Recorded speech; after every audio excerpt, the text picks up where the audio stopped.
Poetry is good for your brain. Are you ready to make your brain be happy? Well, then you need poetry. Poetry creates neural pathways to abstract thinking. Poetry is food for that brain. You'll find all the answers to life in poetry. Philosophy, art, fiction. Yes, real literature. Mainly in poetry. It's so wonderful for your brain. And the funny thing is, it's there for all of us, but somehow too many people are afraid of it, weren't given it, don't understand it, and that's why I'm here. I have a poetry blog, and today one of my followers wrote me and said, you know, you were the English teacher I never had. Finally, I love poetry, and it's amazing. Thanks so much. And I said, thank you so much. How wonderful of you to tell me that. Sometimes, you see 3,000 or something, whatever, on the blog. I'm going, who are those people who are reading this? And I have no idea. But my thought is, whoever is listening right now, please understand poetry can help you. And please go to my blog and just enjoy it. It's got 100. It's been up there for 3 years. AnneVincentVilla.com. So there's a lot of wonderful poets. It's going to be every other week from now on, but I had been doing it for every week. I'm involved with YouTube right now, so I'm doing that and my blog. So I'm doing more with the YouTube, but I am sharing the poetry on YouTube. It's one of the things I'm sharing along with being a retiree and language learning, because I'm learning French, which I adore.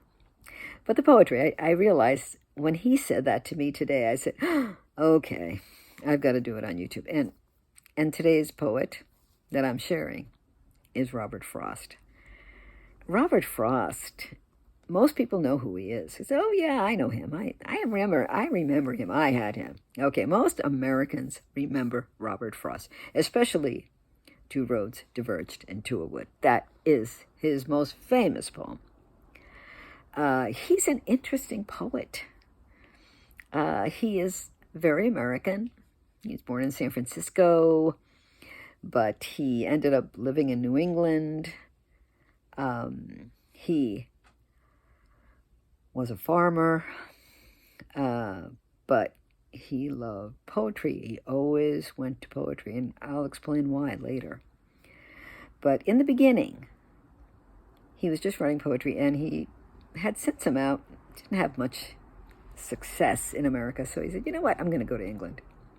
He goes to England, puts some poems together, brings them to a publisher, and they love them. You go, wow, these are so American. They're so rural. They're so earthy. Love them. We're publishing them. And so he comes back to America, a published poet, very young. And he's surprised, but he's delighted because he just gave his heart to it. It saved his life, and I'll explain why. He suffered depression deeply. Mental illness ran in his family. And when he was 10, his father died. And several of his children died. And when his wife died, he decided to pivot, and he decided to travel out around the country reciting his poetry at the different universities. And that is where he became more well known. And he won 4 Pulitzer Prizes for his poetry. He was also, interestingly enough, nominated for the Nobel Prize 31 times. Never won, but he was nominated. But here is the wonderful work of his. I'm going to share the poem, I've Been One Acquainted with the Night. And you can know the night. Well, we're all acquainted with the night, aren't we? We've all gone for a walk in the dark. sometimes it's kind of scary, whatever. But what is he really saying with that opening sentence? I've been one acquainted with the night. What's he really saying? He's saying, I've been one acquainted with the darkest depression anyone could possibly know. Like, we all have some depression, but he had a lot of it. And I think the beauty of this poem is when you begin to understand what he's saying, you begin to understand the beauty of the words. So I will share the poem to the best of my ability and then go to my blog and read it. Please. I think you'll enjoy it. Okay, here it goes. I have been one, acquainted with the night. I've walked out in the rain and back in the rain. I have outwalked the furthest city light. I have looked down the saddest city lane. I've passed by the watchman on his beat and dropped my eyes, unwilling to explain. I've stood still and stopped the sound of feet when far away an interrupted cry came over houses from another street, but not to call me back or say goodbye. And further still, an unearthly height, one luminary clock against the sky proclaimed the time was neither wrong nor right. I have been one acquainted with the night. So let's look very quickly. Acquainted with the night. Okay, there's the darkness, the rain. Okay, lots of tears in his life. Then there's the watchman. That's life, looking. And then far away. And the watchman. Who is the watchman? It's life, kind of looking at him. Do you have the courage to go on? How's it going? What's going on here? I know lots of bad things are happening, but do you have the courage to go on? Do you have the courage to create, to share? Because that's what artists must do. And that is the hardest part about being an artist, because, there's sometimes, most of the time, there's no money involved. This is just share beauty. And that's what I'm sharing here, is share beauty. That's true art. And so far away, an interrupted cry came over the houses from another street now. An interrupted cry. Remember, he lost all those children. And in the dark, he hears a cry. And then, nothing to call me back or say goodbye. And further still, up in the sky, is that amazing moon that he calls a luminary clock against the sky. And saying, this time is never wrong nor right. You're going to keep going on. You're going to make it. Okay, you've been acquainted with the night.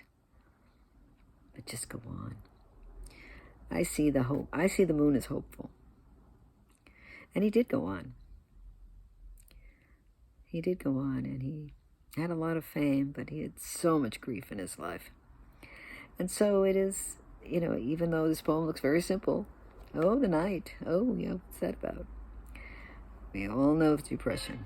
We all know dark moments. We all have them. I don't care how much money you have. I don't care how much wealth you have. Depression hits us all. For some, it just gets to us. Somebody will say something mean, or a relationship will end, or a job will end, or, something will hit you wrong, and you'll say, oh, what am I doing with my life? This isn't what I want to be doing. Then it's time to be your authentic self, because your authentic self is calling you, especially at different times in your life. Think about that. It's true. Whenever you're at a pivot, at a different teenage, all these different moments, while you're questioning, when you're stuck in depression, what's happening? Your brain's talking to you and said, hey, over here. I need some poetry. That's what it's really saying. So I hope this poem means something to you, and you begin to see, oh, That's what he's saying. Oh, I get it. I've cracked the code. I understand a poem. I understand Robert Frost. Wow, that's amazing. And I hope, when it might inspire you to even write when you get depressed. Okay, well, until next time, visit my blog.